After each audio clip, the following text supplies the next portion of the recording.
বন্ধুরা, আমরা যদি একটা বিষয় চিন্তা করি, মানুষ পৃথিবীর আসারও আগে আল্লাহর পক্ষ থেকে কার আগমনের সুসংবাদ দেওয়া হয়েছিল। বিস্ময়করভাবে সে সুসংবাদ জড়িয়ে আছে আমাদের প্রিয় নবী রসুল্লাহ সাল্লাহ আলাইসলামের আগমনের সঙ্গে। কী ছিল সেই মহান অঙ্গীকার? কেন পূর্ববর্তী নবীদের কাছ থেকে নেওয়া হয়েছিল অঙ্গীকার? এর উত্তর পাওয়া যায় পবিত্র কোরআনের সূরা আলে ইমরানের ৮১ নম্বর আয়াতে।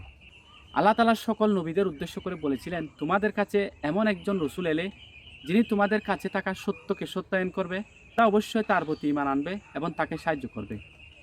সহজ করে বললে, আল্লাহ পূর্ববর্তী নবীদের জানিয়ে দিয়েছিলেন ভবিষ্যতে একজন মহান রসুল আসবেন, যে তিনি আগের নবীদের সত্যতা অস্বীকার করবেন না, বরং তাদের সত্যায়ন করবেন।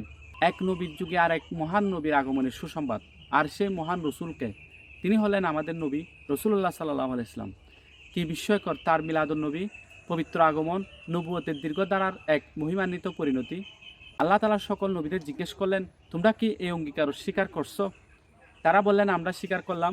তখন আল্লাহ বললেন, তাহলে তোমরা সাক্ষী থাকো, আমিও তোমাদের সঙ্গে সাক্ষী রইলাম। যার আগমনের সুসংবাদ পূর্ববর্তী নবীদের যুগে দেওয়া হয়েছিল, আজ আমরা সেই মহান নবীর উম্মত। এ আমাদের কত বড় সৌভাগ্য।